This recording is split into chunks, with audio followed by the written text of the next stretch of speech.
नमस्कार, बहुत बहुत स्वागत है आप सभी दर्शकों का दूरदर्शन मध्य प्रदेश के इस खास कार्यक्रम नमस्कार एमपी में। जी हाँ, जो कि एक सजीव फोन इन कार्यक्रम है। तो सबसे पहले आप हमारे संपर्क सूत्र लिख लीजिए, क्योंकि दर्शकों आज हम कार्यक्रम में एक बेहद इम्पॉर्टेंट टॉपिक पे, जी हाँ इम्पॉर्टेंट ज़रूरी विषय पे बात करने जाने वाले हैं। तो बिल्कुल हमसे जुड़ने के लिए सबसे पहले मैं आपको बताऊँगी कि आपको किन नंबर्स के माध्यम से हमसे जुड़ना है।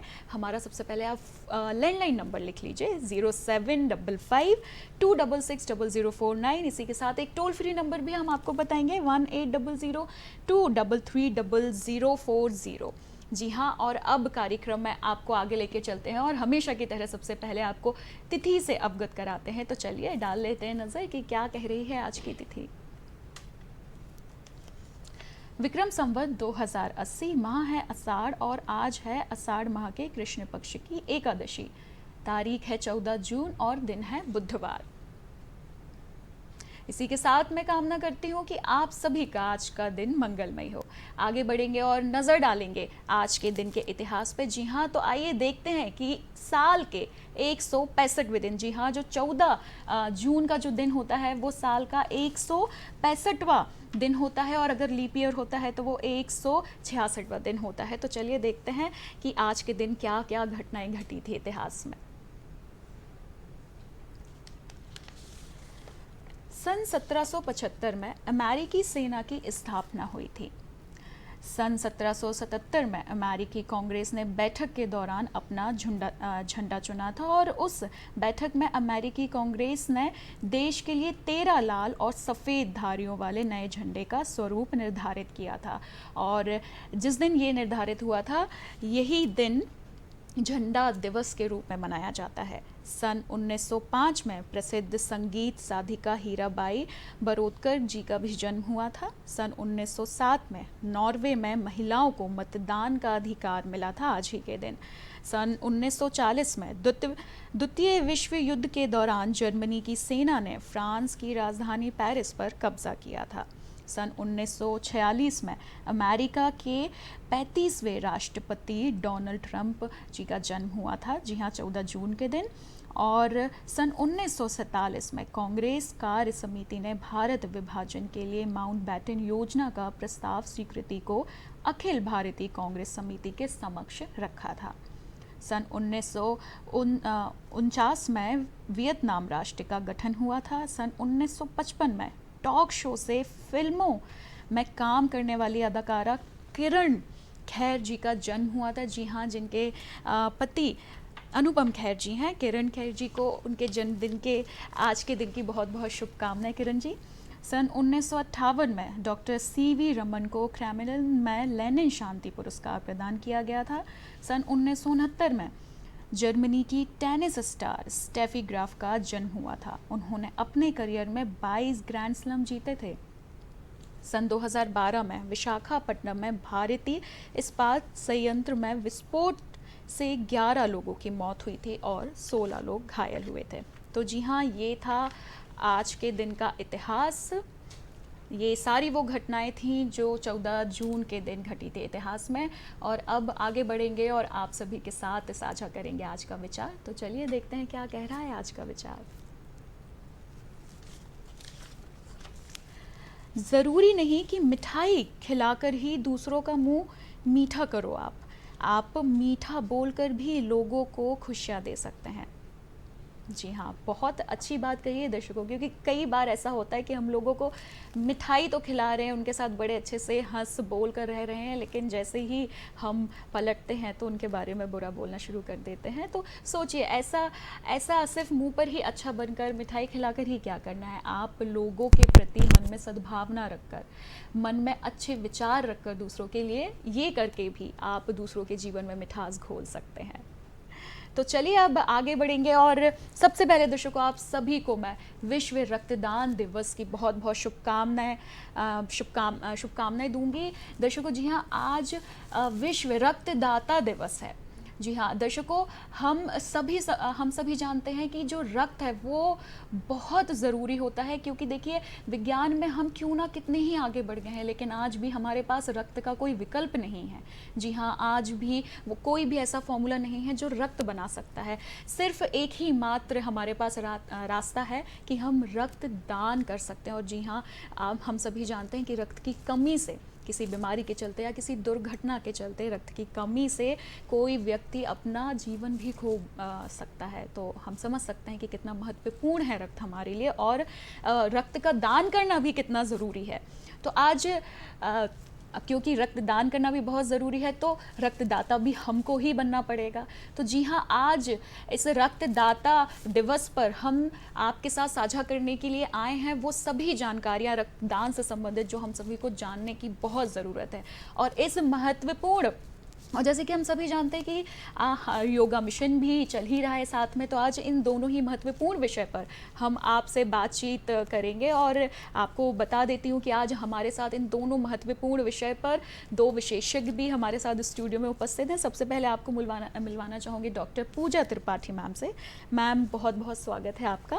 आप एसोसिएट प्रोफेसर हैं, रिसर्चर हैं, प्लस आप सोशल वर्कर भी हैं, और आप बहुत लंबे समय से ब्लड डोनेशन क्षेत्र में काम कर रहे हैं और ब्लड डोनेशन मिशन से भी मैम कई सालों से जुड़ी हुई हैं। तो जी हाँ, आज हम मैम से वो सारी जानकारियाँ जानेंगे, विस्तार में बात करेंगे कि किस तरह आप रक्तदान कर सकते हैं, किस तरह आपको जब भी रक्त की ज़रूरत हो तो कैसे आप उस तक पहुँच सकते हैं, और क्या क्या बातों का हमें ध्यान रखना चाहिए। तो हर चीज़ हम विस्तार में जानेंगे।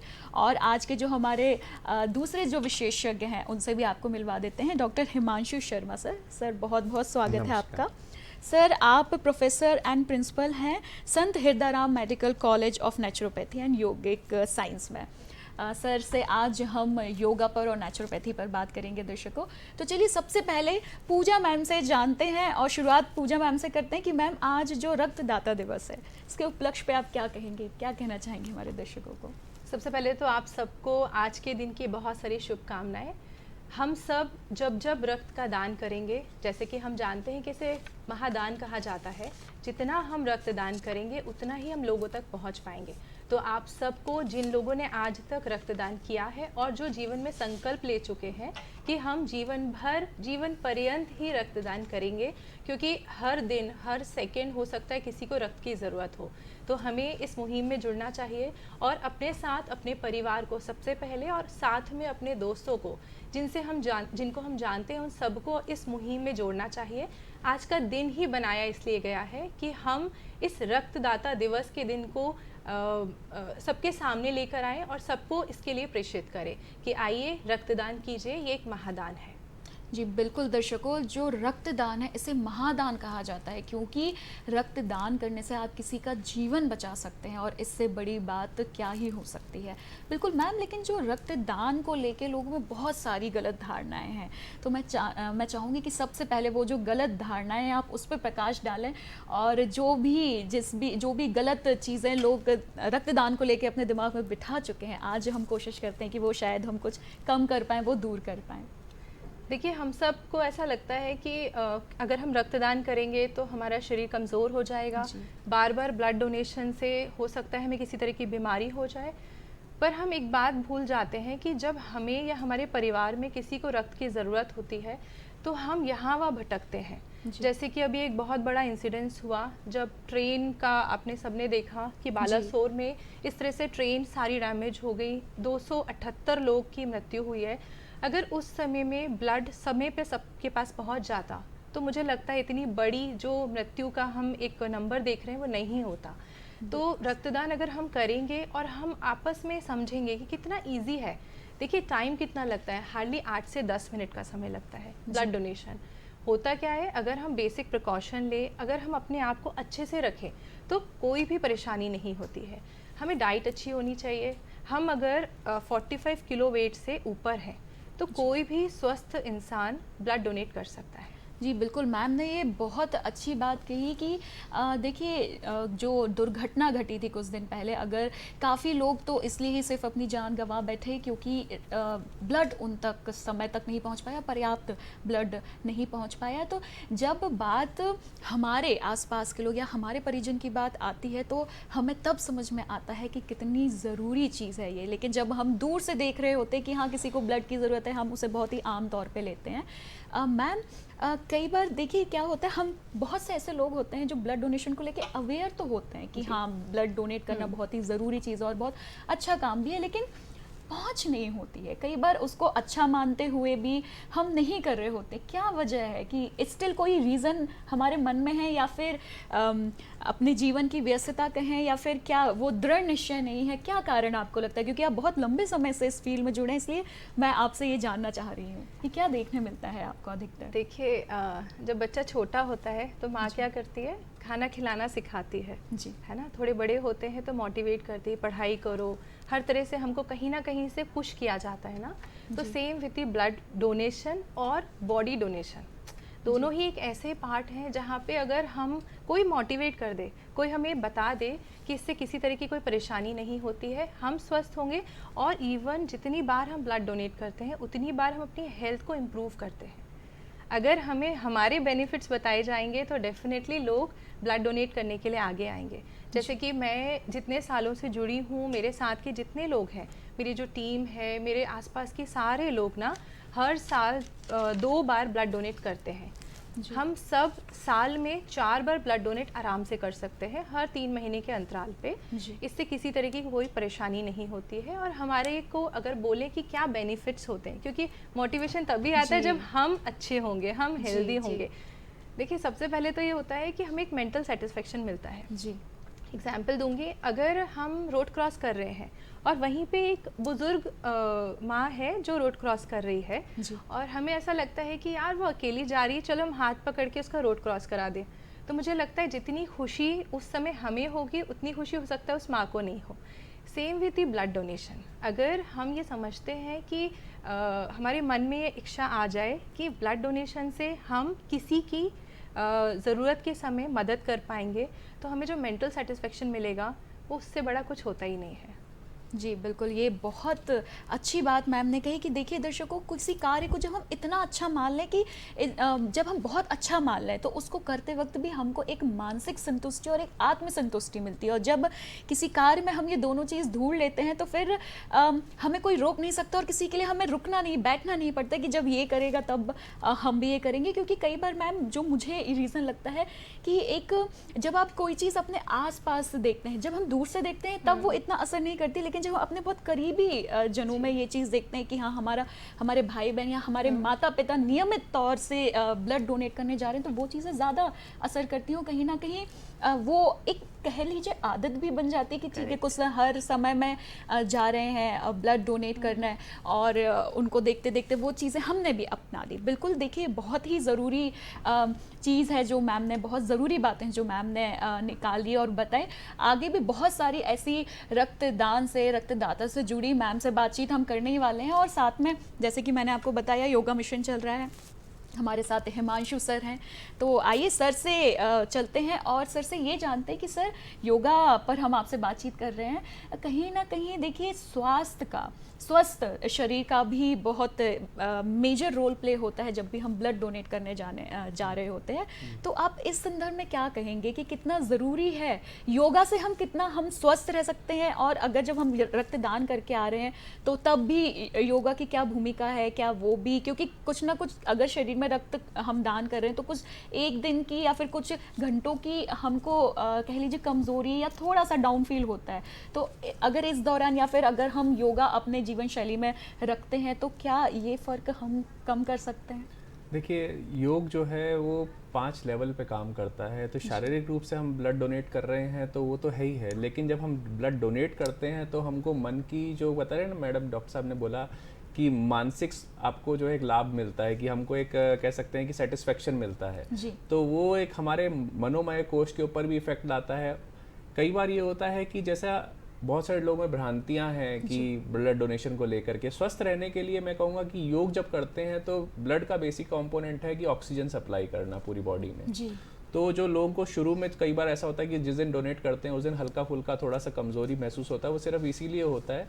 तो अगर योग का एक अंग है प्राणायाम, अगर वो रेगुलरली करेंगे तो वो आपको वो कमजोरी भी महसूस नहीं होगी, क्योंकि प्राणायाम में क्या होता है, हमारे फेफड़े जो हैं फुल 100% एफिशिएंसी के साथ काम करते हैं, तो ब्लड का प्रॉपर ऑक्सीजनेशन होता है, तो हमारा जो ब्रेन है वो भी सुचारू रूप से काम कर पाता है, और इवन हमारी पूरे शरीर के प्रत्येक अंग जो है अच्छी तरह से काम कर पाता है। तो मैं कहूँगा कि ब्लड डोनेशन अगर करते हैं तो साथ कर योग करते रहेंगे तो दोनों चीज़ों से फ़ायदेमंद रहेगा। और एक और बात कहना चाहूँगा कि योगा का काम है बेसिकली पूरे के पूरे शरीर में हार्मोन्स का जो लेवल है, जो हमारे डिफरेंट जो बायोकेमिकल चेंजेस होते हैं उनके लिए बहुत फ़ायदेमंद रहता है, तो योग उसमें भी हेल्प करता है। जी बिल्कुल। सर अगर बात करें, देखिए योगा हम सभी जानते हैं कि योगा हर तरीके से हमारे लिए लाभदायक है, लेकिन ये जानते हुए भी बहुत सारे ऐसे लोग हैं जो इसे अपना नहीं पाते हैं। इस विषय पर आप क्या कहेंगे? देखिए, योग हमारे देश की सबसे पुरानी जीवन शैली है जी। आज की डेट में इसे हम थेरापेटिक रूप से, मतलब उपचार संबंधी, चिकित्सा संबंधी क्षेत्रों में इसका इस्तेमाल हो रहा है, लेकिन ये जीवन शैली थी कि हम कभी बीमार ही ना पड़े। तो योग का अर्थ होता है जोड़ना। एक्चुअली ये जोड़ना किसको जोड़ता है? कुछ लोग, एक परिभाषा है जिसमें बोलते हैं कि योग जो है मनुष्य को परमात्मा से जोड़ता है। मेरा कहना ये है कि योग खाली ऐसा नहीं है कि खाली सिर्फ परमात्मा से जोड़ता है, वो तो एक रास्ता है स्वस्थ रखने के लिए शरीर को।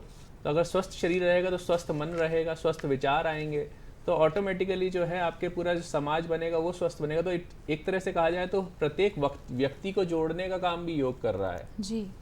तो ये एक बहुत ही, मैं कह सकता हूँ कि अच्छी शैली है, जीवन शैली, जो कि अगर कोई भी मनुष्य इर्रेस्पेक्टिव ऑफ रिलीजन अगर इसको अपनाएगा तो मेरा कहना है कि स्वस्थ रहेगा और बीमार कभी नहीं पड़ेगा। सबसे इंपॉर्टेंट चीज़ है कि आज की डेट में लोग कहते हैं कि बीमार पड़ेंगे तो स्वस्थ होने की कोशिश करेंगे, लेकिन आप बीमार पड़े ही नहीं, ये वो कला है। जी बिल्कुल, ये बहुत समझने वाली बात है दर्शकों कि जब हम कुछ बीमारियों से घिर गए उसके बाद हम योग को अपना रहे हैं।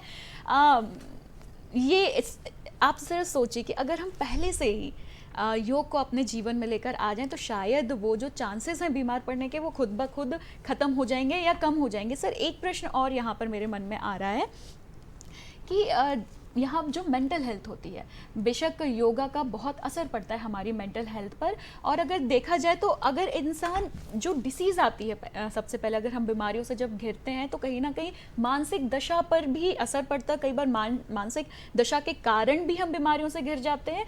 मतलब एक दूसरे से जुड़ी हुई ये कड़ियाँ हैं, क्या कहेंगे आप इस पर? देखिए, बहुत समय पहले जो मॉडर्न मेडिकल साइंस ने जो तरक्की करी है उसमें कहा था कि जो बीमारियां हैं वो ज़्यादातर कीटाणुओं के कारण आती हैं, लेकिन अभी जो पिछले करीबन 2-3 दशकों से चल रहा है उसमें साइकोन्यूरोइम्यूनोलॉजी का बहुत इंपॉर्टेंट एस्पेक्ट आया है सामने, कि हमारा ब्रेन जो है हमारे एंडोक्राइन ग्लैंड्स को अफेक्ट करता है। स्पेशली जो मास्टर ग्लैंड है हाइपोथैलेमस, वो सबको, सारे दूसरे एंडोक्राइन ग्लैंड्स को गवर्न करता है। और योग जो है एक्चुअली, अगर योग में अगर हम देखें तो 7 चक्र होते हैं, तो जो सहस्रार चक्र है वो एक्चुअली हाइपोथैलेमस को ही रिप्रेजेंट करता है। तो योग करने से ये हाइपोथैलेमस के फंक्शंस जो हैं वो सही रहते हैं और उसका इम्यूनिटी के ऊपर भी प्रभाव पड़ता है। साथ के साथ आपकी जो फिजिकल बॉडी में, जो हमारे मेंटल, जो बताया जैसे स्वस्थ मन जो है वो हमेशा स्वस्थ शरीर के लिए रहेगा। तो योग में जब विचार अच्छे आएंगे, योग करने से विचार अच्छे आते हैं तो शरीर हमारा ऑटोमेटिकली स्वस्थ रहता है, तो हमारी इम्यूनिटी बरकरार रहती है और बिल्कुल सुचारू रूप से शरीर काम करता है।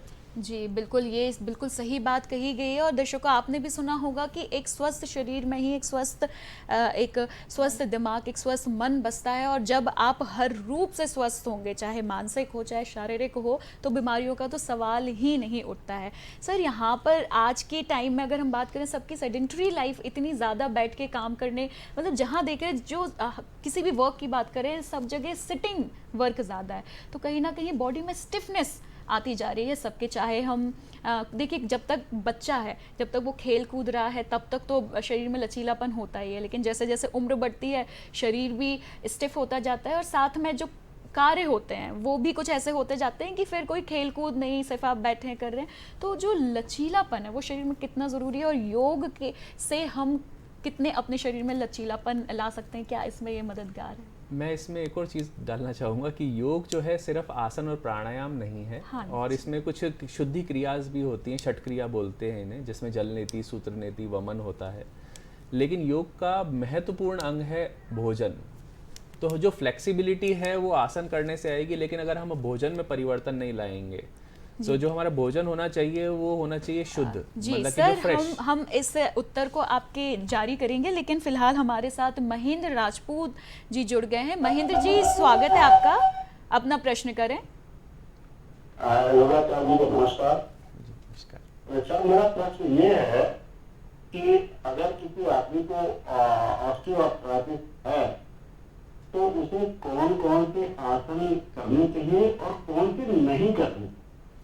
देखिए, कुछ आसन ऐसे होते हैं जो वो करने का प्रयास करता है लेकिन शायद नहीं करना चाहिए क्योंकि नींद में ज्यादा उसको और नुकसान होगा, और ऐसे कौन से आसन है जिनसे उनको फायदा मिलेगा ऑस्टियोआर्थराइटिस? देखिए, ओस्टियोआर्थराइटिस अगर घुटनों का है तो उसमें सबसे इम्पॉर्टेंट चीज़ है कि किस स्टेज के ऊपर है, कि जोड़ में, क्योंकि यहाँ पे एक डॉक्टर का, एक चिकित्सक का रोल बहुत इम्पॉर्टेंट होता है कि भाई कितना उस जॉइंट का रेंज ऑफ मोशन है और उस मूवमेंट के अकॉर्डिंगली वो आसन कर सकते हैं। अब इसमें जो अगर घुटनों का आर्थराइटिस है तो इसमें एक सिंपल सी चीज़ है कि जो हमारे पैर फैला के बैठने वाले, जैसे पश्चिमोत्तानासन हुआ, ये सब आप आराम से कर सकते हैं। ताड़ासन कर सकते हैं, जिसमें बेसिकली नॉन जो वेट बियरिंग जो एक्सरसाइजेज हैं वो सारी, जो ज़मीन पे बैठ करके करने वाले, जिसमें पैर को फैला करके कर सकते हैं, वो सारे आसन आप कर सकते हैं। त्रिकोण आसन हुआ, त्रिकोण आसन में थोड़ा सा ये है कि थोड़ा स्ट्रेचिंग्स होती हैं, तो ये सब चीज़ें आप कर सकते हैं बड़े आराम से। और आपके शलभ आसन है जैसे कि, और उसके बाद सेतुबंध आसन है, ये सब आसन आप आराम से कर सकते हैं, इसमें कोई दिक्कत नहीं आएगा। और मेरा एक और चीज़ है, वक्रासन जो है वो थोड़ा सा फ़ायदेमंद है घुटनों के लिए, स्पेशली अगर ओस्टियोआर्थराइटिस घुटनों का है तो। जी बिल्कुल। महेंद्र जी, उम्मीद करती हूँ कि आपको आपका उत्तर मिला होगा। पूजा मैम के पास आते हैं। पूजा मैम, कि जैसे हमने बात करी थी कि गलत धारणाएं लोगों में बहुत है, तो एक चीज़ और कि ब्लड हमने जब डोनेट किया है तो हम जो हमारी सामान्य गतिविधियां हैं उनको लेकर सजग, या फिर कहते हैं कि अभी सामान्य गतिविधियां मत करिए, आराम कर लीजिए, तो क्या ऐसा है ब्लड हम डोनेट करने के बाद जो हमारी गतिविधियां हैं वो हमें नहीं करनी चाहिए? देखिए, ब्लड डोनेशन अगेन वही एक भ्रांति है कि ब्लड डोनेशन करने से या रक्तदान करने से हमारा शरीर कमज़ोर हो जाएगा, ऐसा बिल्कुल नहीं होता है। ये बिल्कुल सही है कि जब हम रक्तदान करते हैं कुछ समय के लिए हम थोड़ी कमज़ोरी महसूस करेंगे, क्योंकि हमारी बॉडी के जो रेड सेल्स हैं वो हमारी बॉडी से थोड़े गए हैं, बाकी जो बॉडी है वो एकदम हेल्दी है, स्वस्थ है। तो ऐसा नहीं होता है कि हमने ब्लड डोनेट किया और अब हमें आराम से घर पे जाके सोना है। आप जितना फ्लूइड्स होते हैं, जूसेस होते हैं, लिक्विड डाइट होती है, बाकी कुछ ना हो पाए तो पानी खूब पीजिए। हर 3 घंटे में आप अच्छा हैवी डाइट लीजिए। अगर आपको लगता है कि मुझे, देखिए एक ड्यूरेशन है, जिस ड्यूरेशन के हिसाब से हम ब्लड डोनेशन के लिए एक्टिवेशन करवाते हैं, जैसे कि 45 किलो के वेट से ऊपर के इंसान का ही हम ब्लड डोनेशन करवाते हैं, या हीमोग्लोबिन की जो रेंज होती है मेल फीमेल में डिफ़र करती है, उसके हिसाब से हम ब्लड डोनेशन के लिए एक्टिवेशन करते हैं। पर अगर आप स्वस्थ हैं और आपने ब्लड डोनेट किया है तो आपको किसी तरह की कोई कमज़ोरी नहीं होगी। जी मैम, आपको रोकने के लिए यहाँ पे माफ़ी चाहूँगी, पर हमारे साथ यहाँ पर अशोक जी जुड़ गए हैं जबलपुर से। अशोक जी, स्वागत है आपका, अपना प्रश्न रखें। जी अशोक जी, अपना प्रश्न करें।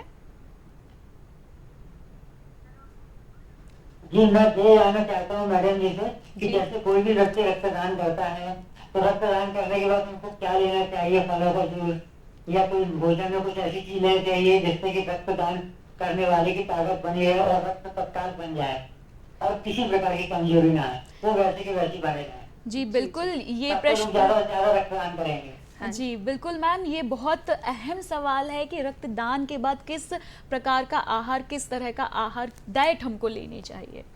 देखिए, आज सर हमारे साथ में हैं जो योगा पे बता रहे हैं, जितना हम सात्विक आहार लेंगे हम हमेशा ही स्वस्थ रहेंगे। और ब्लड डोनेशन के समय भी वही हिदायत दी जाती है कि आप जितना अच्छा हेल्दी फूड लेते हैं, जंक फूड मत लीजिए, कोई भी अनहेल्दी डाइट मत कीजिए, आपको फल लेने हैं, आप अच्छी सब्जियां लीजिए, घर में सादा भोजन बनता है, दाल चावल रोटी सब्जी खाइए। आप जितना शुद्ध भोजन लेंगे आपकी इम्प्रूवमेंट ऑटोमेटिक होगी। आपको अगर ऐसा लगता है कि नहीं मैंने ब्लड डोनेट किया और थोड़ा सा मन में झिझक है, तो आप अनार का जूस ले सकते हैं, अनार खा सकते हैं, चुकंदर ले सकते हैं, आप चिक्की ले सकते हैं, आप खजूर ले सकते हैं, आप गुड़ ले सकते हैं। ये सब हमारी आयरन डेफिशिएंसी को इमीडिएटली इम्प्रूव करता है। जी बिल्कुल मैम, एक कॉलर हमारे साथ फिर से जुड़ गए। रंजना मैडम, आपका बहुत बहुत स्वागत है, आप भोपाल से हमसे जुड़ी हैं, अपना प्रश्न करें। नमस्ते मैडम, मैं ये पूछना चाह रही हूँ, मेरा क्वेश्चन है जी कि ये ब्लड डोनेशन अपन किस उम्र से कर सकते हैं और किस उम्र से नहीं कर सकते हैं?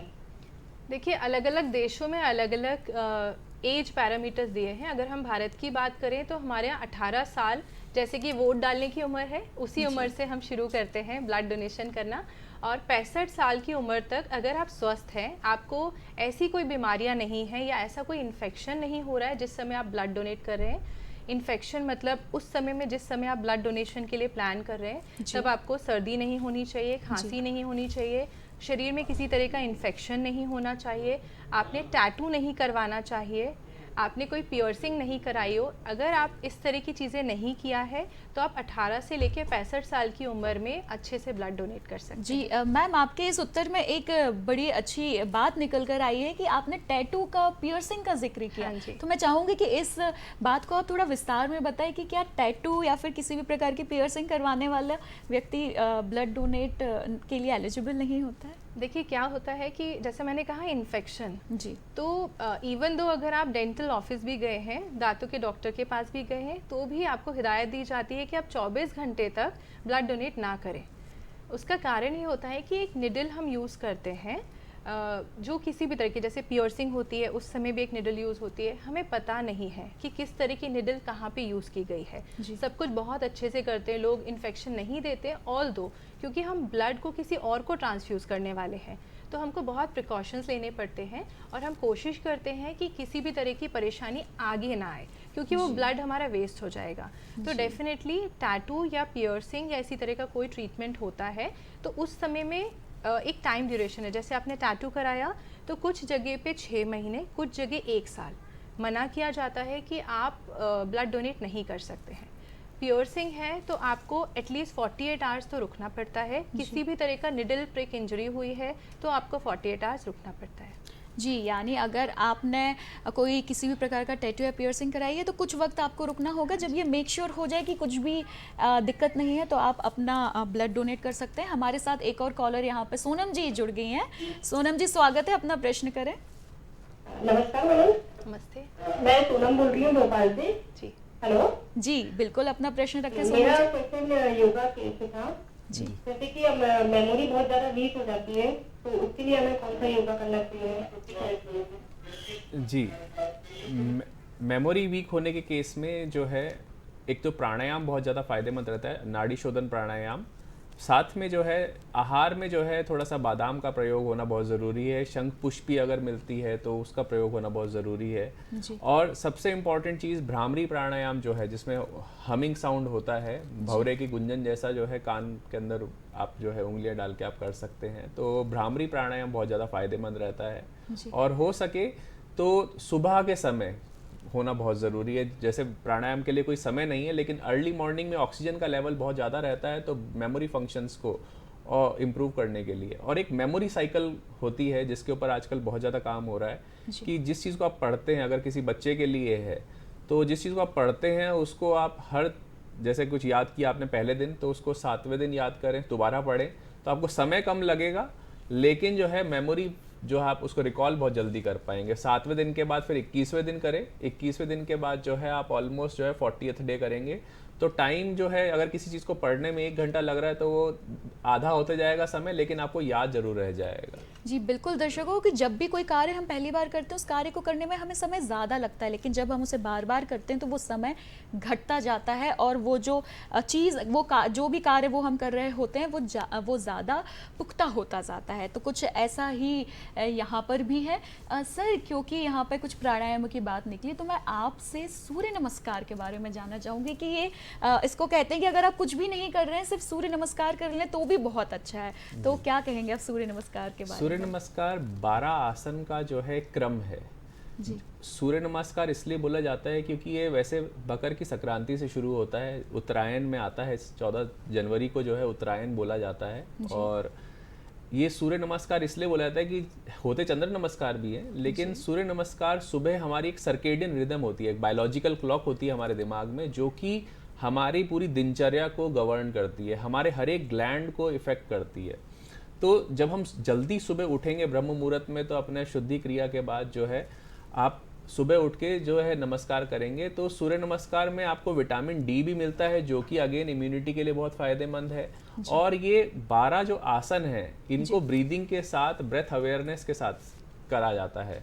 तो श्वास प्रश्वास के साथ जब करेंगे तो ये आपके सारे जो ग्लैंड्स हैं उनके ऊपर इफेक्ट लाता है। तो ओवरऑल में कहा जाता है कि अगर कोई मनुष्य सूर्य नमस्कार रोजाना करता है तो वो स्फूर्ति तो देता ही देता है और उसको कभी हार्मोनल प्रॉब्लम कभी नहीं होती है। जी सर जैसे अगर सूर्य नमस्कार कोई कर रहा है तो लगभग इसे कितनी बार हमें दोहराना चाहिए?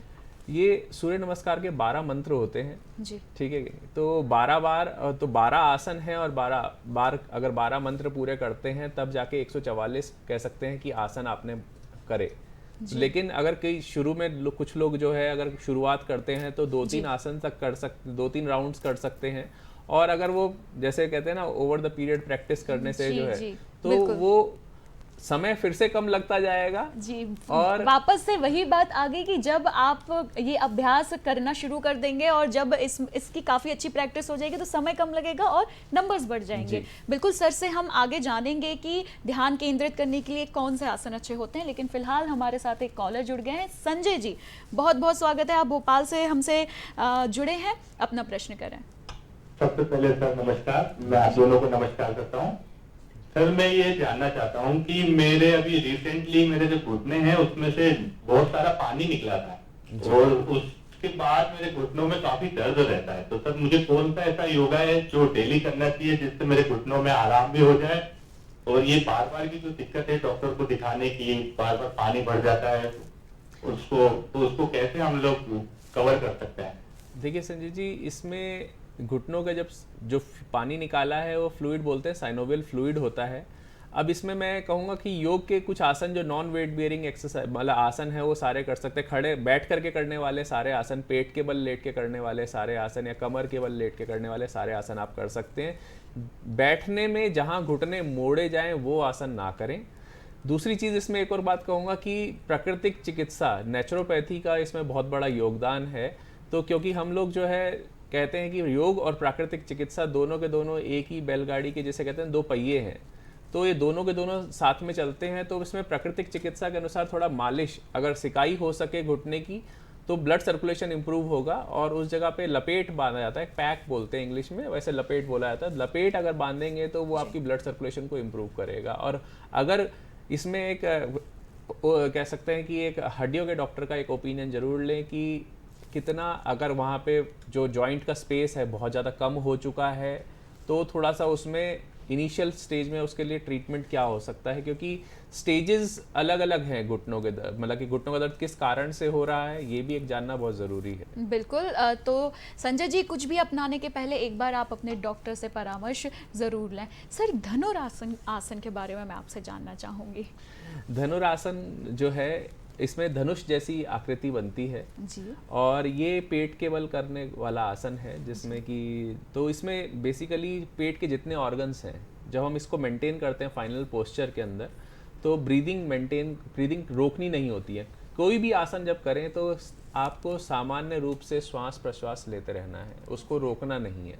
अगर आपने रोका तो आप बेसिकली उसका इफेक्ट रोक रहे हैं, बेनिफिट रोक रहे हैं, क्योंकि जब हम जब हम धनुरासन लगाते हैं तो पेट के अंदर प्रेशर डेवलप होता है जी। और जितने भी वाइटल ऑर्गन्स हमारे एब्डोमेन में पेट में हैं जी। उन सबको ब्लड सर्कुलेशन इम्प्रूव होता है, क्योंकि हम जब सांस लेते हैं और डायफ्राम हमारा नीचे जाता है जी। तो उसके कारण जो है ब्लड सर्कुलेशन इंप्रूव होता है। नेगेटिव प्रेशर जनरेट होने से ब्लड सर्कुलेशन इंप्रूव होगा तो फंक्शंस ऑटोमेटिकली, और उनका डिटॉक्सिफिकेशन भी होता है, चाहे लिवर हो, चाहे स्प्लीन हो, चाहे किडनी हो। सर अर्थराइटिस से अगर कोई ग्रस्त है तो क्या वो इस आसन को कर सकता है? कर सकता है। जी बिल्कुल। सर अब मैं जानना चाहूँगी कि देखिए आज के समय में जो सबसे ज़्यादा प्रॉब्लम है वो ये है कि लोगों का ध्यान केंद्रित नहीं होता है। कंसंट्रेशन की प्रॉब्लम हर व्यक्ति को है, और इसमें अगर मैं कहूँ तो उम्र का बच्चों में भी हमें देखने मिल सकता है, बड़ों में भी मिल सकता है। तो कोई उम्र निर्धारित नहीं है कि भाई छोटे हैं तो कंसंट्रेशन अच्छा होगा, बड़े हैं तो कंसंट्रेशन नहीं होगा। आज के समय में हर किसी को ये प्रॉब्लम देखने मिलती है। तो सर इसके लिए कौन से आसन अच्छे होंगे जिनके चलते, जिनको अपनाकर हम अपना कंसंट्रेशन अच्छा कर सकते हैं? देखिए इसमें आसन तो सभी में आसन तभी लगता है, एक पतंजलि ने इस सूत्र में कहा है स्थिरम सुखम आसन। आसन तभी साध्य होगा, मतलब सधेगा जब आपका जो है उसको आप आसन के रूप में मतलब करेंगे और उसमें सुखी रहेंगे, मतलब कि आपको दर्द या कोई किसी प्रकार का पेन महसूस नहीं होगा जी। तो लेकिन ध्यान केंद्रित करने के लिए आसन से ज़्यादा जैसे वृक्षासन है जी। वो वो बहुत फ़ायदेमंद है, क्योंकि हमारे ब्रेन के दो हेमिस्फीयर है, राइट और लेफ्ट हेमिस्फीयर, दोनों अलग अलग चीज़ों के लिए रिस्पॉन्सिबल है। एक क्रिएटिविटी के लिए रिस्पॉन्सिबल है तो दूसरा लॉजिकल थिंकिंग के लिए बहुत ज़्यादा रिस्पॉन्सिबल है। तो हम जब भी इसीलिए हम कोई कार्य करते हैं तो देखा होगा किसी ना हमारे जो प्रोफेशन होता है, या तो हम मैथमेटिक्स में बहुत अच्छे होते हैं तो हम उसी के इंजीनियर हैं तो वैसे, और अगर आप क्रिएटिव हैं तो हम जैसे बहुत सारे लोग कहते हैं इसलिए हॉबीज़ के ऊपर बहुत ज़्यादा ध्यान दिया जाता है। तो अगर दोनों को बैलेंस करना है तो आपको दोनों काम करने पड़ेंगे। आजकल का जो मनुष्य है वो सिर्फ अपना प्रोफेशन तो लेके चल रहा है, लेकिन जो क्रिएटिव पार्ट है, जो उसका मन चाहता है, क्योंकि कहीं ना कहीं हम लोग आज के डेट में कमाई के ऊपर सोचते हैं, रोजगार के ऊपर सोचते हैं, तो दूसरा जो पार्ट है उसको इग्नोर कर देते हैं, तो वो एक इम्बैलेंस क्रिएट करता है। और जो जैसे आपने कहा कि मन को कैसे साधना है, तो इसमें मैं कहूँगा कि दृष्टि होती है, जिसे हम बोलते हैं नासिकाग्र दृष्टि, भ्रू मध्य दृष्टि, और वो अगर हम प्राणायाम के साथ करें, मेडिटेशन के साथ करें तो बहुत ज़्यादा फायदेमंद रहा है। जी बिल्कुल। सर एक और कॉलर हमारे साथ जुड़ गए हैं, प्रदीप साहू जी, स्वागत है आपका, आप अपना प्रश्न करें। मैं ये पूछना चाहता हूँ आपके योग गुरु से। हेलो जी जी जी, अपना प्रश्न करें, हम आपको सुन सकते हैं। मैं योग गुरु जी से ये पूछना चाहता हूँ कि आपका एक मिनट थोड़ा म्यूट कर देता हूँ उसको, कि आपका योग गुरु कौन हो, कैसे तय करें? देखिए सर ये सवाल बहुत अच्छा है, क्योंकि देखिए योगा इंस्ट्रक्टर कौन हो, क्योंकि योग के फील्ड में क्या बायस होते हैं जी। अलग अलग लोगों की, क्या योगा इंस्ट्रक्टर जो है उनकी नॉलेज का लेवल अलग अलग है, कोई कुछ बोलता है, कोई कुछ बोलता है। मेरा मतलब ये है कि हम करते हैं, आदमी के पास आए हैं कि नहीं आए, हाउ टू डिसाइड। जी बिल्कुल सर, और अगर देखा जाए तो आजकल गुरु की भी ज़रूरत नहीं है, क्योंकि वीडियोस इतने ज़्यादा मार्केट में अवेलेबल हैं, इतना ज्ञान अवेलेबल है, और कहीं ना कहीं ये ज्ञान ज़्यादा होना लोगों को भ्रमित करना भी है। तो क्या कहेंगे आप? देखिए इसके लिए ना मेरे को एक भागवत में कहा है कि कृष्ण वंदे जगत गुरु, जी। तो कृष्ण जो है वो सभी के गुरु हैं। जी। और दूसरी चीज़, एक सबसे बड़ी चीज़ है कि योग के स्कूल हैं अलग अलग, राजयोग है, कर्म योग है, भक्ति योग है, ज्ञान योग है। तो आप किस पथ पे अपना गुरु जो है, आप किस तरीके से अपने आप की अपनी पर्सनैलिटी बनाना चाहते हैं। अगर स्टूडेंट है, कोई पढ़ रहा है, तो उसका पढ़ना बहुत ज़रूरी है, तो पढ़ने के हिसाब से उसका गुरु जो है उसको कर्म की प्रेरणा भी देगा और पढ़ाई के साथ साथ संस्कार की भी ज्ञान देगा, तो वो उसका गुरु बनेगा। तो अगर आप चिकित्सा के रूप से जा रहे हैं तो मैं कहूँगा जो जिसने मेडिकल कोर्स कर रखा हो, 5.5 वर्ष का BNYS कोर्स होता है, तो वो उसके पास जाएं और उसको योग गुरु बनाएं। अगर आपको जो है मन के हिसाब से शांति चाहिए, तो वहाँ पे मैं कह रहा हूँ जो काउंसलर जिसने साइकोलॉजी में भी कर रखा हो और योग में भी कर रखा हो, तो आप उसके पास जाएं बेसिकली। और भक्ति योग है तो भक्ति योग के लिए भी सरेंडर होना बहुत ज़रूरी है। तो योग के सभी जो आयाम हैं वो अलग अलग हैं। तो अगर आपका जो सबसे अच्छा जो गुरु होगा, वो जितना एक्सपीरियंस, जितना उसका आपको जहाँ मन की शांति मिले और उसको समझ पाएँ, वो आपका गुरु आपको ऑटोमेटिकली समझा देगा कि हाँ, आपके जब सारे प्रश्नों के उत्तर दे पाएगा। तो वो आप उनको गुरु बना सकते हैं। ऐसा कोई गुरु का क्वालिफिकेशन नहीं है, कोई क्राइटेरिया नहीं होता जिससे आप जुड़ाव महसूस कर सकें। आप उनसे जुड़िए और देखिए चलना आपको है तो रास्ता भी आपको ही चुनना होगा। आते हैं पूजा मैम के पास। और मैम सबसे पहले हम अब इस बारे में बात करते हैं कि जब ब्लड डोनेट करने की बात आती है तो बहुत सारी चीज़ों का हमें ध्यान रखना होता है। कई बार हमें उम्र का भी ध्यान रखना होता है, ब्लड ग्रुप्स का भी ध्यान रखना होता है, किस किस स्थिति में हम ब्लड दे सकते हैं। तो आइए विस्तार से हमारे दर्शकों को बताते हैं कि किस किस स्थिति में ब्लड देना सही है और क्या क्या उम्र के दायरे हैं। जैसे कि आपने उम्र का पहले ही बता दिया था कि 18 से शुरू, जो 18 उम्र होती है आप तब से देना शुरू कर सकते हैं और 65 साल तक आप दे सकते हैं। और मैम ऐसी कौन सी कंडीशन है जिनमें ब्लड नहीं देना चाहिए? ठीक है, देखिए आपके 2 सवाल हैं। पहला कौन कर सकता है और कौन नहीं कर सकता है जी। तो हम उम्र पे आते हैं। उम्र होगी 18 से 65 जी हमारा वेट जो होता है वो होता है 45 से ऊपर, जी यानी 45 kg से अबव होना चाहिए। हीमोग्लोबिन का लेवल की अगर मैं बात करूं तो हमें मेल और फीमेल का अलग अलग होता है। एक जो नॉर्मल रेंज होती है मेल में वो होती है 13 से 17.5 जी और जो फीमेल में होती है वो होती है 12 टू 15.5। इस रेंज का अगर हमारा हीमोग्लोबिन लेवल है तो हम ब्लड डोनेट कर सकते हैं। हमें जब भी ब्लड डोनेट करने का हम इच्छा हमारे मन में आए या हम आसपास के लोगों को देखें, हमारे दोस्त परिवार के लोग ब्लड डोनेशन के लिए हमें मोटिवेट करें, तो अगर हम हेल्दी अंदर से हम फील कर रहे हैं कि now today I am very happy, हम ब्लड डोनेट कर सकते हैं, मुझे किसी तरह का कोई इन्फेक्शन नहीं हो रहा है, मैंने किसी तरह की कोई एंटीबायोटिक नहीं ली है, कोई ऐसी मेडिकेशंस नहीं ली हैं जैसे जो बॉडी बिल्डर्स होते हैं कई बार वो ड्रग इन्फ्यूज़ कराते हैं, इस तरह का अगर मैंने कुछ नहीं किया है तो हम ब्लड डोनेट कर सकते हैं। जैसा मैंने कहा कि अगर आपने टैटू बनवाया है तो आप ब्लड डोनेट थोड़ा रुक जाइए, थोड़ा रुक के कीजिए। बॉडी पियर्सिंग कराइए किसी भी पार्ट में, ईयर पियर्सिंग, नोज़, कुछ भी कराए, थोड़ा रुकिए। आपको हमेशा ये ध्यान रखना है ये ब्लड आप अपनी हेल्थ के लिए तो कर ही रहे हैं क्योंकि उसके अपने बेनिफिट्स हैं। अगर मैं बात करूं कि हम ब्लड डोनेट करके क्या होता है तो उसमें सबसे अच्छा होता है कि हमारा आयरन जो बहुत ज़्यादा इकट्ठा हो जाता है हमारे शरीर में, ब्लड डोनेशन से वो आयरन का लेवल इक्वलेंट हो जाता है। जी तो हम अगर सब चीज़ों में नॉर्मलाइज फील कर रहे हैं तो हम ब्लड डोनेट कर सकते हैं। जी बिल्कुल मैम। एक अगर हम कुछ हेल्थ मेडिकल कंडीशंस की बात करें तो जैसे कई लोग होते हैं जिनका कोलेस्ट्रॉल बढ़ा हुआ है या फिर कहीं हार्ट से संबंधित कुछ परेशानियां हैं या फिर जिनका बीपी फ्लक्चुएट होता रहता है, तो ऐसे लोगों के लिए आप क्या कहना चाहेंगे? देखिए मैंने कहा ना, अगर आप कोई भी एंटीबायोटिक्स ले रहे हैं, ब्लड प्रेशर में आप मेडिसिन ऑलरेडी लेते हैं, इम्यूनो कॉम्प्रोमाइज़ अगर आपकी हेल्थ है ड्यू टू एनी रीज़न, तो आप ब्लड डोनेट करने के लिए एलिजिबल कैंडिडेट नहीं होंगे। जी डायबिटीज़ के केस में ये होता है कि जो लोग इंसुलिन पे होते हैं उनको यूजुअली अवॉइड किया जाता है, बट अगर आपका डायबिटिक रेंज एक नॉर्मलाइज रेंज है तो आप ब्लड डोनेट कर सकते हैं। क्योंकि पहले के समय में डायबिटीज़ जो होती थी वो एक एडल्ट एज में होती थी, आज हम कम उम्र में भी डायबिटीज़ देखते हैं। तो कई बार ऐसे लोग होते हैं, ऐसे डोनर्स होते हैं जो चाहते हैं कि हम ब्लड डोनेट करें, but due to some medical compromise state वो नहीं कर पाते हैं। तो जब भी ब्लड डोनेशन का समय आता है तो हम प्रायर, आपका एक कंसेंट होता है, आपके बहुत सारे क्वेश्चंस होते हैं जिन पे हम पूछा जाता है कि आपको कहीं पीरियड्स तो नहीं है। हाँ, एक और चीज़ मैं आपको ऐड ऑन करना चाहती हूँ जी।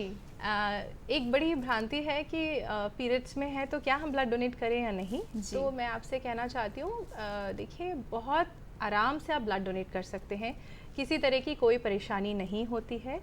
अगर आप प्रेग्नेंट हैं और आप लैक्टेटिंग वुमेन हैं यानी आप ब्रेस्ट फीडिंग करा रही हैं तो आपको ब्लड डोनेट नहीं करना है।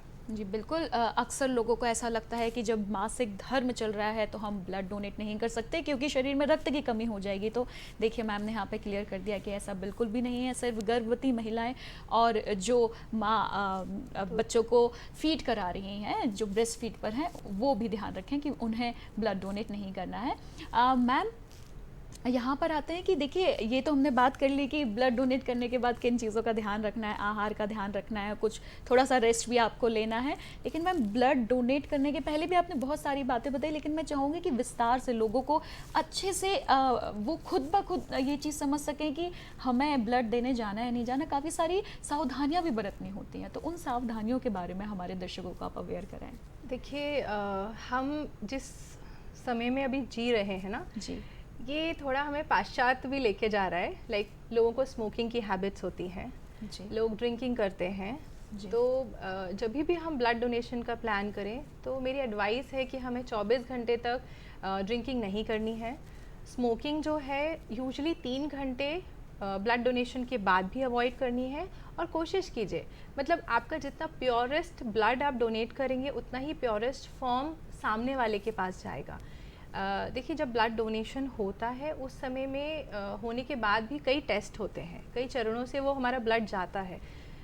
ऑल्दो हम जब भी ब्लड डोनेशन का प्लान करते हैं तो हमारा हेल्दी ब्रेन और हेल्दी बॉडी होना बहुत ज़रूरी है। तो जितना, जैसे आप नाइट स्लीप प्रॉपर लें, सपोज़ आप नेक्स्ट डे प्लान करें, अच्छी नींद लेके जाइए। आप किसी भी तरह की ऐसी चीज़ें मत खाइए जिससे हमारा ब्लड में, जैसे जंक फूड हो गए, आप स्मोकिंग मत कीजिए, ड्रिंकिंग मत कीजिए, आप हेल्दी रहिए, आप बहुत हैवी एक्सरसाइज मत कीजिए, आप अपने आप को थकाइए मत, स्वेट मत आने दीजिए, थोड़ा कूलिंग इन्वायरमेंट में रहिए। इन सब से क्या होगा, आपका जो ब्लड है ना वो अच्छे फॉर्म में आगे जाएगा। जी बिल्कुल दर्शकों, जब आप रक्तदान को एक जिम्मेदारी के तौर पे लेंगे ना तो खुद ब खुद आप सजग हो जाएंगे। तो ये सारी वो बहुत ज़रूरी चीज़ें हैं कि जैसे कि स्मोक ना करना, ड्रिंक अल्कोहल का सेवन ना करना, और ये काफ़ी सारी जो मैम ने सारी चीज़ें बताई हैं उन सभी चीज़ों का ध्यान रखिए और इसको एक जिम्मेदारी के तौर पर लीजिए। एक काम की तरह नहीं कि बस जाना है और करके आ जाना है। जब आप जिम्मेदारी मानेंगे तो खुद ब खुद सजग रहेंगे इसके प्रति। मैम, यहाँ पर हमने बात कर ली कि क्या सावधानियाँ पहले रखनी चाहिए, बाद में रखनी चाहिए, कौन ब्लड दे सकता है, कौन नहीं दे सकता है। मैम, बात करते हैं ब्लड कैसे हम डोनेट कर सकते हैं। और जब देखिए, जो ब्लड जब हम डोनेट करते हैं वो सीधा ब्लड बैंक में पहुंच जाता है, लेकिन कई बार मैंने देखा है कि लोग ब्लड के लिए परेशान हो रहे होते हैं, उन्हें आसानी से उपलब्ध नहीं हो रहा होता है। तो इन दोनों प्रश्न पर आप प्रकाश डालें। देखिए, बहुत सारी संस्थाएं, हम भोपाल में हैं, यहाँ पे भी बहुत सारी संस्थाएं हैं जो ब्लड डोनेशन ड्राइव के लिए कार्य कर रही हैं। सबसे बड़ा नाम है रेड क्रॉस सोसाइटी का, जो ब्लड डोनेशन के लिए अलग अलग जगह कैंप करती है और लोगों को जागरूक करती है कि ब्लड क्यों देना चाहिए, किस तरीके के लोग ब्लड दे सकते हैं। इसी तरह भोपाल में तत्पर ब्लड बैंक और बहुत सारे ऐसे ब्लड बैंक्स हैं जो ब्लड डोनेशन का कार्य करा रहे हैं। और ब्लड डोनेट जब लोग करके आते हैं तो वहाँ पे प्रॉपर प्रिकॉशन के साथ वो ब्लड 6 डिग्री सेंटीग्रेड पे वहाँ पे रेफ्रिजरेट हो जाता है, जिससे कि वो ब्लड में किसी तरह की कोई इम्प्योरिटी ना आ जाए। जब भी किसी को ब्लड की ज़रूरत होती है तो हमें इसी तरह के ब्लड बैंक में जाके संपर्क करना होता है। आपका जिस ब्लड ग्रुप का आपको ब्लड की ज़रूरत पड़ती है, उस ब्लड ग्रुप के लिए आपको उनसे रिक्वेस्ट करनी होती है। आपके पास 2 तरीके होते हैं, क्योंकि ब्लड बैंक में अगर आपको ब्लड लेना है तो एक तो आप किसी जगह पे फ़ीस रहती है, जो फ़ीस आपको पे करनी होती है, किसी जगह पे आपको उसके कॉन्सिक्वेंटली आपको कोई पर्सन का ब्लड देना होता है। तो इस तरीके से आप ब्लड डोनेशन का देखिए, अगर परिवार में किसी को ज़रूरत होगी तो आपके यहाँ बहुत लोग मिल जाएंगे ब्लड डोनेट करने। तो हमें ये समझना है कि आज वो समय है, आज वो दिन है जिस दिन हम ब्लड डोनर डे को हम प्लान करें और अपने आसपास के लोगों को जागरूक करें कि हमें ब्लड डोनेट करना है और करवाना है। जी बिल्कुल दर्शकों, जो आज का ये दिवस है इसका उद्देश्य ही ये है कि लोगों को हम जागरूक कर सकें रक्तदान करने के लिए, क्योंकि ये बहुत बहुत ज़रूरी है। देखिए, जब परिवार के बीच की बात करें, जब हमारे घर में कोई परिजन बीमार होता है या उसे रक्त की ज़रूरत होती है तो बहुत सारे लोग मिल जाते हैं। लेकिन तब क्या होगा कि जब कोई व्यक्ति अपने परिवार से कोसों दूर रहता है, जब उसका कोई अपना उसके आसपास नहीं है और किसी कारणवश उसको रक्त की ज़रूरत पड़ती है, तो तब उसके आसपास कोई नहीं होगा। ऐसी परिस्थिति में उसको ऐसा ना हो कि उस तक रक्त ना पहुंचे, उसको रक्त मिल पाए। इसलिए रक्तदान करना बहुत ज़रूरी है, क्योंकि कभी वो कोई आपका परिजन भी हो सकता है, कभी आप भी हो सकते हैं, कभी हम भी हो सकते हैं। इसलिए इस बात की जिम्मेदारी को समझना बेहद ज़रूरी है कि कितना ज़रूरी है रक्तदान। आइए सर के पास चलते हैं। सर, क्योंकि आप नेचुरोपैथी से जुड़े हुए हैं, तो क्योंकि ये बहुत ही प्राचीन मैं कहूँगी प्रणाली है, लेकिन कहीं ना कहीं लोग इससे आज के समय में इतने फैमिलियर नहीं है, इतने परिचित नहीं है, और जबकि ये है हमारी ही प्राणी, हमारी ही चिकित्सा, और हम ही इससे काफ़ी दूरी बना चुके हैं। तो मैं चाहूँगी कि आप हमारे दर्शकों को नेचुरोपैथी के बारे में बताएं। नेचुरोपैथी एक प्राकृतिक चिकित्सा है जिसमें किसी प्रकार की दवाई नहीं दी जाती है। इसमें पंच जो महाभूत होते हैं, पृथ्वी, अग्नि, वायु, जल इनसे ही जो है उपचार किया जाता है। ये आज की समय में ये हमारी भारतीय पद्धति थी, चिकित्सा पद्धति, जो कि सांख्य दर्शन में जो है इसके उल्लेख किया था कपिल मुनि ने, और उन्होंने इसको बताया। और उसके बाद पतंजलि ने जो है योग दर्शन के अंदर जो है उसमें एक तत्व और जोड़ा, जिसे बोलते हैं ईश्वर प्राणिधान। तो ये हमारे सभी एक्चुअली कहा जाए तो शरीर को स्वस्थ रखने के लिए ये प्रणाली का प्रयोग होता है। और ये भी जो है बीमारी के अलावा, मतलब आज के परिप्रेक्ष्य में बात करते हैं तो हम कहते हैं कि बीमारी से मतलब कि बहुत सारी नॉन कम्युनिकेबल डिजीज़ बोलते हैं, जो कीटाणुओं से नहीं होते, जैसे डायबिटीज़ है, हाइपरटेंशन है, ओस्टियोआर्थराइटिस है। ये सब बीमारियां जो हैं ये हमारे गलत रहन सहन के कारण हो रही हैं। और आज की डेट में कहा जाए तो विश्व भर में तकरीबन 70% बीमारियां गलत रहन सहन के कारण ही हो रही हैं। जीवन शैली आज के समय के इस कारण हो तो रही है। जीवन शैली के कारण हो रही हैं। तो ये हमारी जो जीवन शैली है उसको सही करने के लिए ही इनका प्रयोग होता है। और इनका सबसे जो कहते हैं महत्वपूर्ण चीज़ ये है कि इसका साइड इफ़ेक्ट कुछ नहीं है जी। तो इसमें जो आहार होता है वो दवाई का काम करता है। और जो बाकी जो कहते हैं जल चिकित्सा है, चाहे एक्यूप्रेशर है, चाहे जो है इसमें हम मालिश करते हैं, तो ये सब चीज़ें जो हैं ये एक तरह से शरीर की शुद्धिकरण क्रियाएं होती हैं जिससे कि बॉडी के टॉक्सिन्स निकलते हैं। जी बिल्कुल। सर कहीं ना कहीं जो नेचुरोपैथी में जो सारे उपचार हैं वो प्राकृतिक चीज़ों से ही जुड़े हुए हैं। सर इसके कुछ सिद्धांत भी होते हैं। हाँ, इसमें जो कहा जाता है कि जैसे अब मेडिसिन में क्या होता है, आप रिपोर्ट्स कराते हैं, सारी चीज़ें करते हैं और उसके बाद प्रोसीजर प्रोटोकॉल बनाते हैं। यहाँ पे ये होता है कि आप पेशेंट का असेसमेंट लेते हैं, जैसे इस एलोपैथी में भी लिया जाता है या दूसरी चिकित्सा पद्धतियों में भी केस हिस्ट्री ली जाती है और उसके अनुसार जो है उसका प्रोटोकॉल, मेन बेसिकली जो डॉक्टर का काम है वहाँ पे आइडेंटिफाई कॉज, वहाँ पे भी आइडेंटिफाई किया जाता है, मेडिसिन में भी किया जाता है। लेकिन यहाँ पे जो ट्रीटमेंट है वो, क्योंकि ये होलिस्टिक पार्ट लेके चलता है, जैसे कि वैसे बताया कि पहले भी जो हमारा मन है उससे बीमारी उत्पन्न होती है जी। तो ज़्यादातर जो लाइफस्टाइल डिसऑर्डर्स हैं उसी के अंदर उसका सबसे बड़ा कारण ही हमारे मन के अंदर विकार आएगा और उसके कारण हमारी भोजन की प्रक्रिया चेंज हो जाएगी, हमारी निद्रा के अंदर इफेक्ट आएगा और स्लीप इफेक्ट होने के बाद जो है उसका साइड इफेक्ट हमारे बॉडी में डिजीज़ के रूप में दिखता है, बीमारी के रूप में दिखता है। तो ये एक्चुअली उस लेवल पे काम करता है और वहाँ से करेक्शन शुरू करते हैं और उसको सहायक होता है। जैसे कि हम कहते हैं, एक छोटी सी चीज़ कहूँगा कि आप बेसिक अगर आप मालिश कराते हैं तो आपको नींद बहुत अच्छी आती है। तो नींद क्योंकि आजकल हम लोग अपने शरीर को मशीन की तरह लेके चलने लगे हैं। क्योंकि पहले होता था कि आदमी सुबह उठता था और जो है शाम को घर आ जाता है और उसके बाद अपने घर के काम करते हैं। आजकल जो है नाइट ड्यूटी करते हैं क्योंकि मल्टीनेशनल कंपनी आई हैं, तो आदमी इंडिया में रह कर के अमेरिका के टाइमिंग के अनुसार काम कर रहा है। तो वहाँ पे हमारा मन जो है, तकरीबन जब हम बड़े हुए तो जब तक हम प्रोफेशनल एजुकेशन में गए तब तक हम सुबह उठते थे और शाम को अपना सो जाते थे। लेकिन अब क्या कर रहे हैं, क्योंकि आपका जो रोज़गार है, जॉब्स है, जॉब टाइमिंग्स हैं, वो अलग अलग लेके चल रहे हैं। तो हम जो है दिन में भी जाग रहे हैं, रात में भी जाग रहे हैं, तो हमारे शरीर को आराम नहीं मिल रहा। स्पेशली जो उसका इफेक्ट है वो ब्रेन के ऊपर आता है और ब्रेन जो है फिर हमारे और एंडोक्राइन ग्लैंड्स जो हैं उनके ऊपर इफेक्ट डालता है और उसके कारण बीमारी उत्पन्न होती है। जी बिल्कुल। पूजा मैम, मैं चाहूँगी कि कार्यक्रम के अंत में आप एक मैसेज के तौर पे हमारे दर्शकों को ब्लड डोनेट करने के फ़ायदे ज़रूर बताएं। ओके, देखिए एक बहुत अच्छी लाइन है, बच्चों को दीजिए विद्यादान, बड़ों को दीजिए सेवादान, समाज को दीजिए योगदान और इंसानियत को दीजिए रक्तदान। देखिए हम सब जितना अच्छा रक्तदान करेंगे, किसको ज़रूरत है हमें पता नहीं है, लेकिन हमारा रक्त जब पहुंचेगा ना तो वो जो दुआएं मिलेंगी, उन दुआओं के सामने हर चीज़ फीकी है। तो आइए इस मुहिम में जुड़िए और आप सब लोग रक्तदान कीजिए और करवाइए।